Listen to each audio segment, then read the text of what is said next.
Hey everybody, Ambassador Kosh coming at you with a brand new video today. And as I promised as I said in my Jakar video, this will be another work video. I'm taking another break. Don't worry, I'm not just sitting on my butt making videos. I am working, but I had some time and want to give you all another video. And this one, as the thumbnail indicated, and the title obviously is going to be on, another obviously 80s movie or anything. And obviously one that's very near and dear to me, as I imagine is a lot to other people, and that's Return of the Jedi. And I'm going to discuss a little bit, obviously, about the movie itself, but also the forthcoming installment of the Disney trilogy, Rise of Skywalker. And as I've mentioned before, there will be no review of Rise of Skywalker because I refused to go see it. But I did want to talk about it a little bit, but I did want to talk about Return of the Jedi, being Jedi is part of, obviously very much a part of the 1980s and everything. And it was actually the first Star Wars movie I saw in theaters and everything with my family. And please forgive me in advance if I get a little choked up and everything, because it does have a very personal connection to me and everything, and I'll explain why later on in the video. But let's just jump right in here. Jedi came out, for those of you who don't remember and everything, or might not be very well versed on Star Wars whatsoever. Return of the Jedi came out in 1983, 3 years after, obviously 3 years after Empire Strikes Back had come and gone and everything in theaters. And it was obviously a continuation of what was known as the original trilogy, as it's known now. And I know a lot of people have discussed this movie at length and everything, but I hope I can bring something a little bit fresh, a little bit different, and maybe a different perspective on it and everything that maybe some others haven't covered, or maybe it's one that hasn't been visited in a long time. But obviously, there was a lot of anticipation for Return of the Jedi, considering the cliffhanger ending that we got in Empire Strikes Back. You had the search for Han Solo. You had the build-up to this final confrontation between the Rebel Alliance and the Empire, and everything that was surrounding that and everything. But honestly, I think something that's kind of lost in the shuffle with all that is the fact that this is also a very personal story. It's on a grand scale, but at the same time, it has a lot of small character-driven stories within it. In particular, obviously, the story between Luke and Vader, because you have obviously the revelation towards the end of Empire that Vader is Luke's father, and everything that revolves around. Because honestly, I think in a lot of ways something that's lost in the shuffle, because there's so much going on in Return of the Jedi. You have the mission at the beginning of the movie to rescue Han from Jabba the Hutt's palace.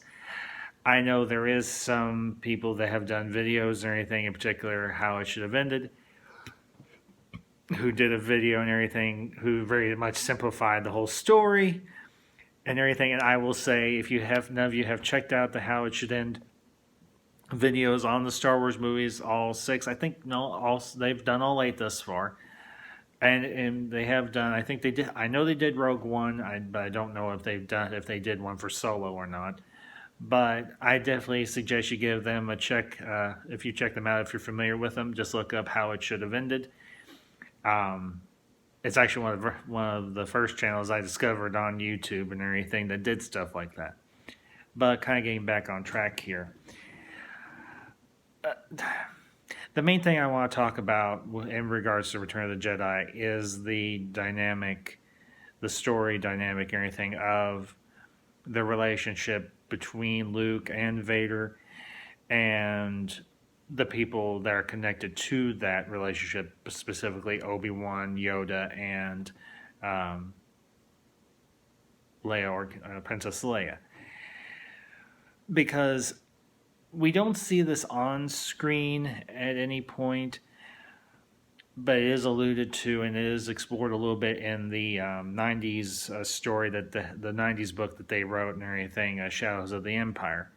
That's kind of a gap filler between Empire and Return of the Jedi. And what you get in that story is kind of the continuation of the search for Han. There's this other B story and everything involving Leia and this other alien, Prince Shizor. But Luke is still wrestling with this idea that Vader is in fact his father. And I think what Jedi does very well is, you have the story at the beginning and everything where you have the mission at the beginning where they're trying to rescue Han and everything from Jabba's palace, and obviously they succeed. But the thing that interests me with Jedi so much is this idea that Luke comes to this realization that he has to figure out a way to draw his father back away from the grasp of the dark side, and in particular the grasp of the Emperor. And being a son myself, and I think this is true for a lot of young men and everything, or men in general and everything, particularly who might have had a difficult relationship with their father. Now, the relationship with my father, and I will go a little bit into it here, and I've discussed this. The relationship with my father wasn't a negative one. It was just the fact that it was cut very short because he died when I was very young, and he himself was very young himself also, because he was only in his, I believe, if I remember correctly, late 30s. But what you have with Luke and his resolve to try and save his father's soul, to put it that way,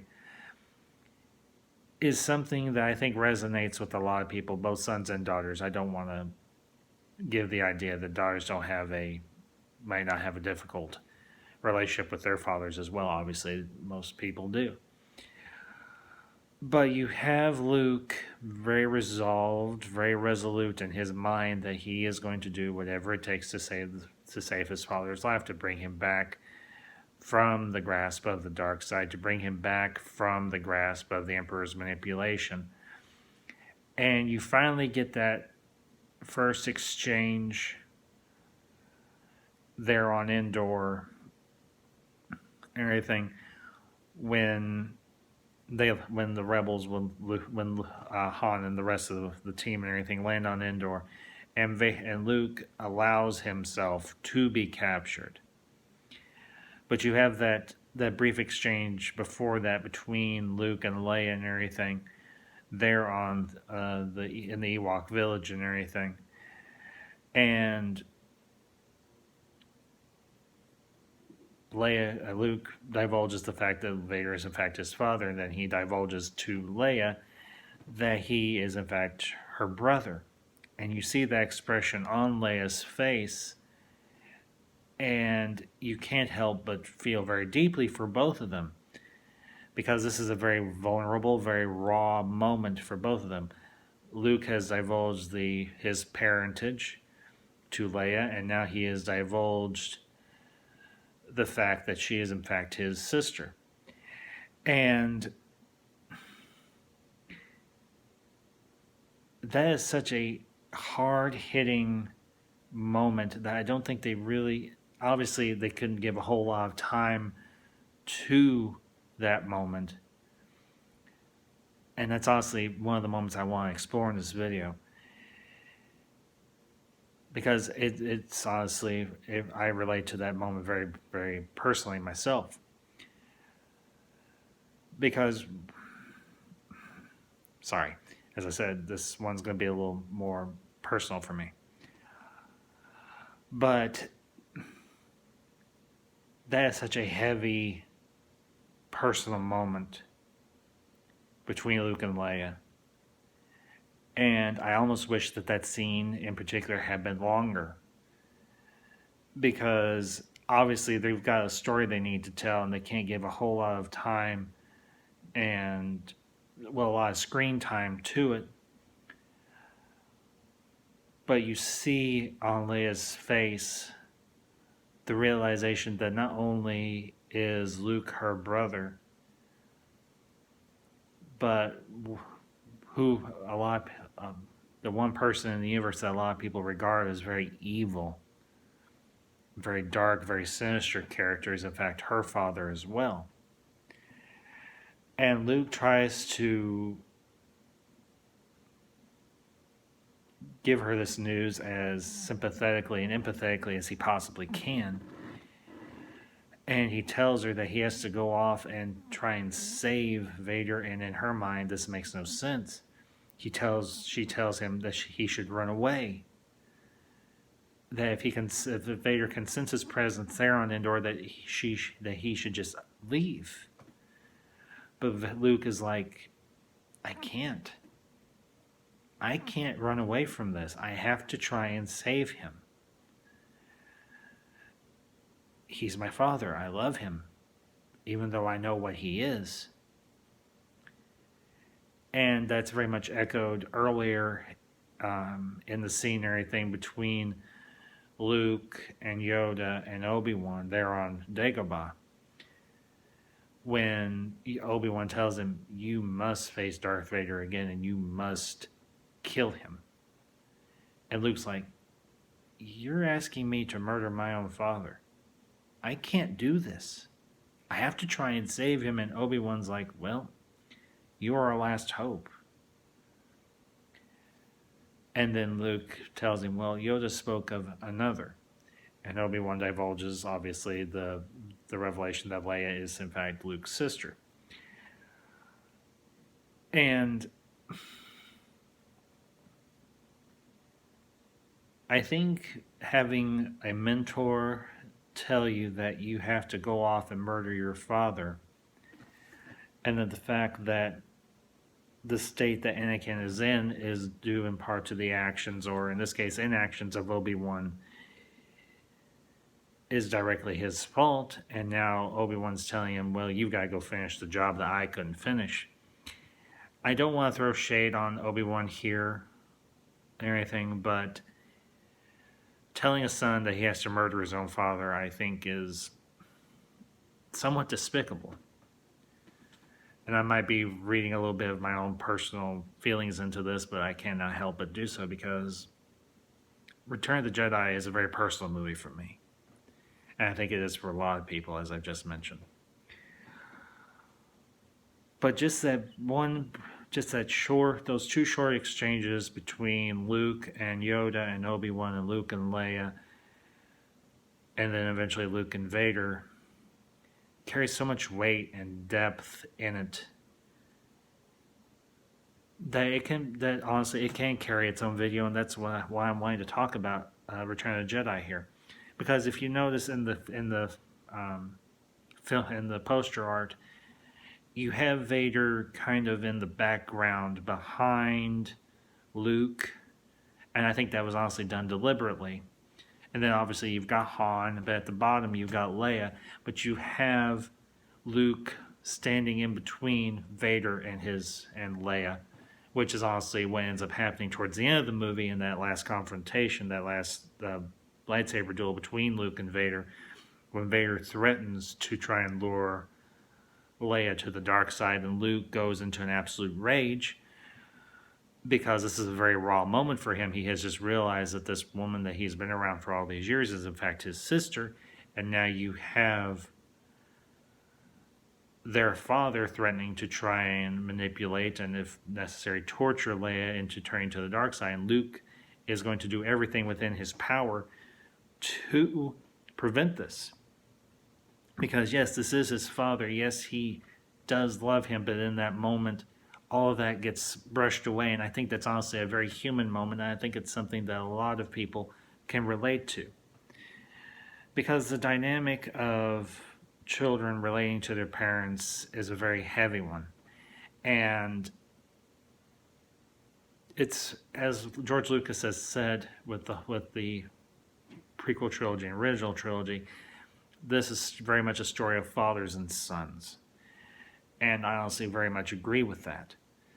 Because you have in the prequels, in America speaking, you have the fatherly figure of Qui-Gon Jinn to Anakin, and then in the and of course Obi-Wan to Anakin, even though they're more like brothers and everything considering their age than they are father and son. But you have that other relationship between Anakin and Palpatine in the prequels.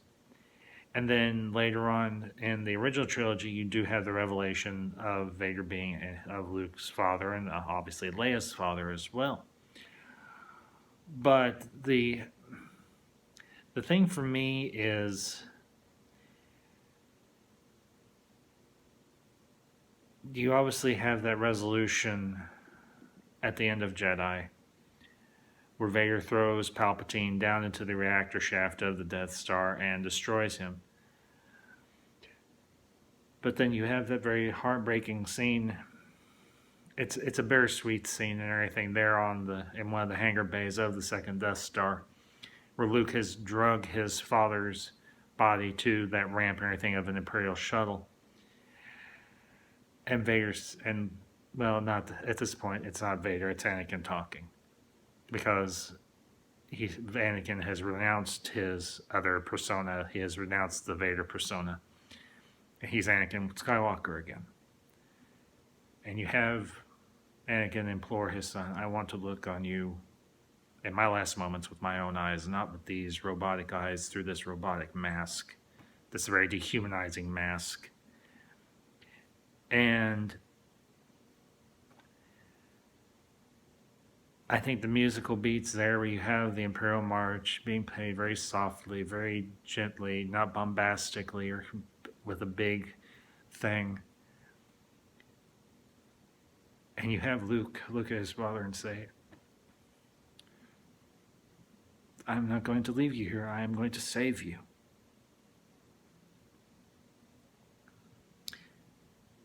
And Anakin looks at him and says, you already have. You were right about me. You were right about me when you talked to me there on Endor. You were right about me all along. But it took you. It took me seeing you lying there on that deck being tortured by the Emperor to bring me back. And in that moment, Anakin breathes his last and dies. And I'm sorry if I get a little emotional here. Because, as I've told some of you all before in some of my other videos, Return of the Jedi was the last movie I saw before my father passed. And I never got to have that moment with my father before he died.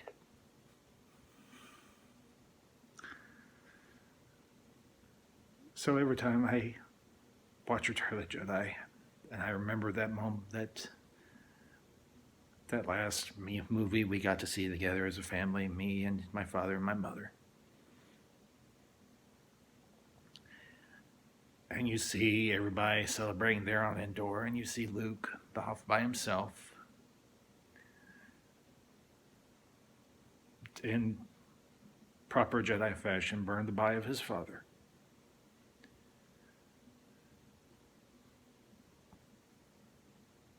And you see the expression on Luke's face as the flames consume Anakin's body. I very much relate to how Luke probably felt in that moment. Because he is laying to rest his father's body. And he's saying his goodbye. Even though later on, while they're there all together in the Ewok village, and you see the Force ghost of Anakin reunited with his two mentors, Obi-Wan and Yoda, and most likely all the Jedi before that.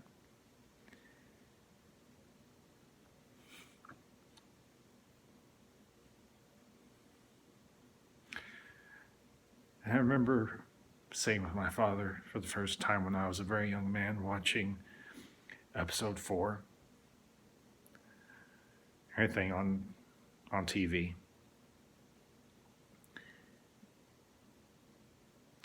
Star Wars is the legacy my father left for me. It's how I remember him. In the little time we got to have, much like the little time that Luke and Anakin got to have together. Return of the Jedi is that movie I can sit down and watch, and I can remember all the fond, beautiful memories I have of my dad. And I can understand, in a way, how Luke might have felt. And I don't know, I know that George Lucas will probably never know this, but when he made that movie, he made a way of me remembering my father in a very beautiful and wonderful way. And I thank him for that. Because these movies, all 6 of them, mean a lot to me. Because I went and saw the prequels. I have respect and I have love for my father's memory. And I did the same thing when I went to see The Force Awakens, and I did the same thing when I went and saw The Last Jedi. Because I would like to believe that if my father were still alive today, these would be movies we would all go see together. And now I'm going to transition into my discussion on the Disney trilogy, and in particular, The Rise of Skywalker. And sorry, guys, I don't mean to get emotional here, but I can't help it. It's who I am. I'm human.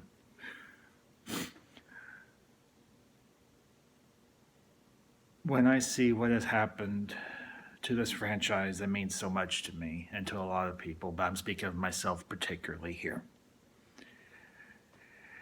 And I see the hand, forgive me for swearing for a moment, when I see the half-assed job that Kathleen Kennedy and J.J. Abrams and Rian Johnson have done in this Disney trilogy, I cannot help but get ticked off. Because you had a perfect ending to the Star Wars saga in Return of the Jedi. You had a perfect resolution to Anakin's storyline and to Luke's storyline and everybody else in those 6 movies. And to see J.J. Abrams come back in, bring back a villain who played such an integral part to the 6-part Star Wars saga, because he's too blasted lazy, or because Rian Johnson is too bloody inept to write a story that's cohesive to what was left in The Force Awakens. It ticks me off to no end.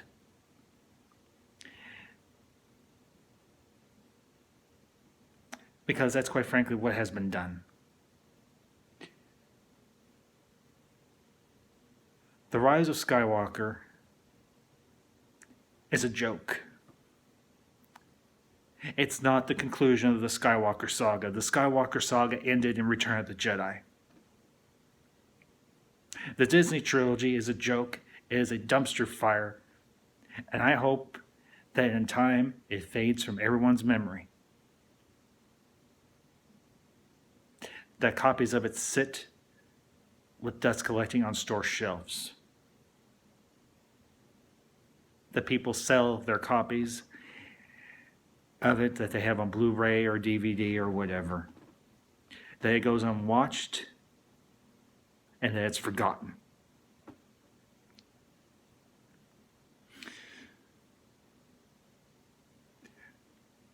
Because for me, the Star Wars movies are personal. In particular, Return of the Jedi. And them retconning and bringing Palpatine back is the laziest, most inept piece of filmmaking decision I have ever seen in my life. Now, I haven't lived as long as some. I'm 41 years old. And I remember a time when Star Wars meant something. And it still does to me, and I imagine in years to come that it will mean something again.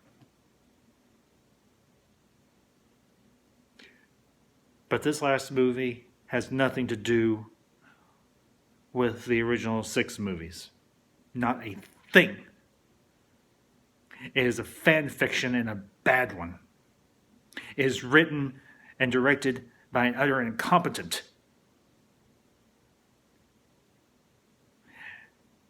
When it comes to Star Wars, J.J. Abrams knows jack diddly squat about this universe.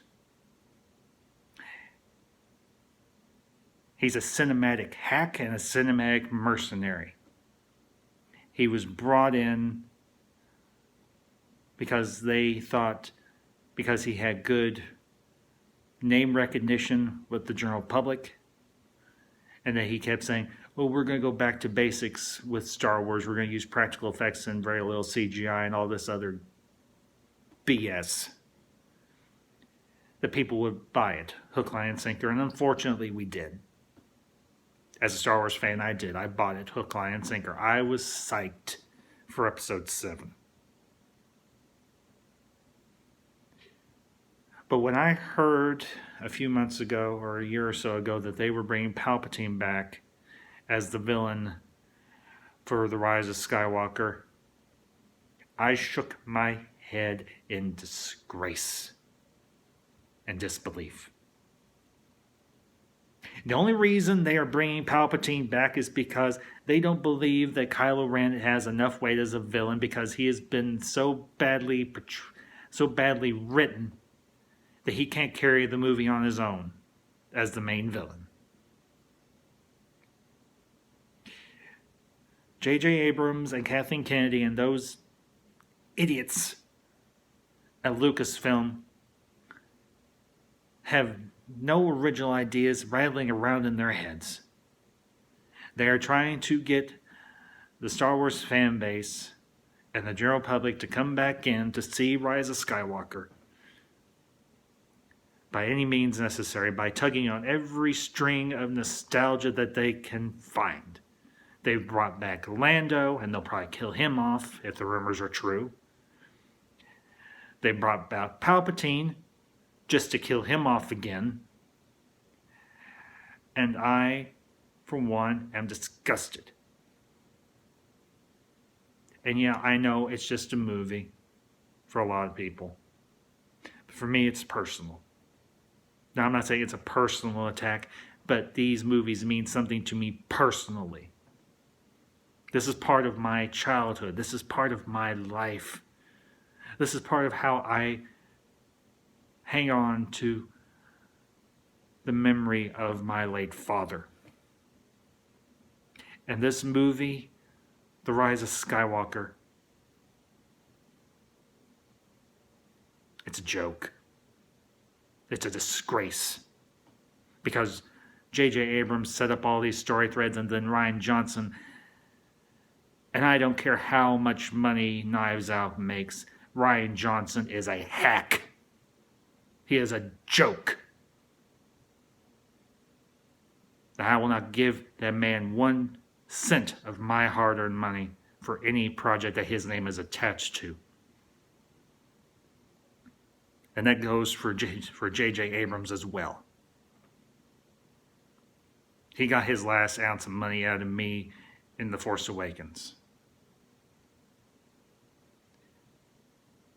There was no plan for this trilogy. And I know I'm ranting here, but I'm sorry. This is personal for me, and it's emotional.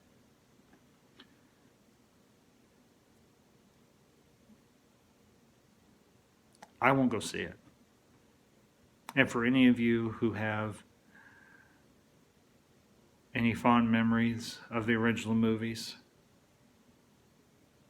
for the original 6,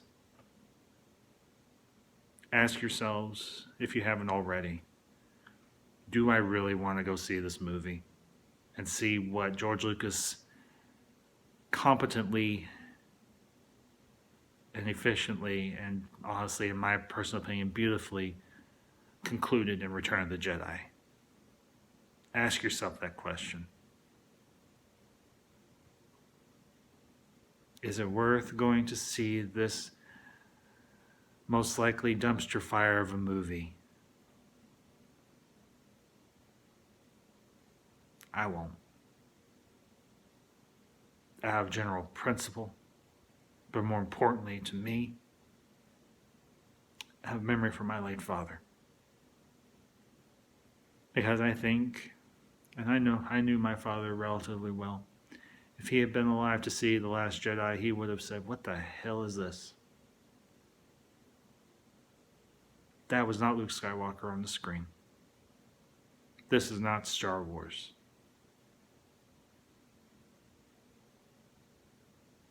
This is a fan fiction commissioned by a bitter, hateful old woman and directed by a pair of cinematic hacks.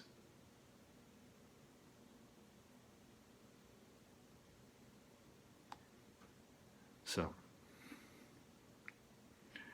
I'm sorry guys if this was a little more negative and a little more personal than a video that I've made in the past. But I wanted to talk about Return of the Jedi, and I hope I've done a decent job with that, but I also wanted to address my personal feelings, and they are very personal, on episode 9.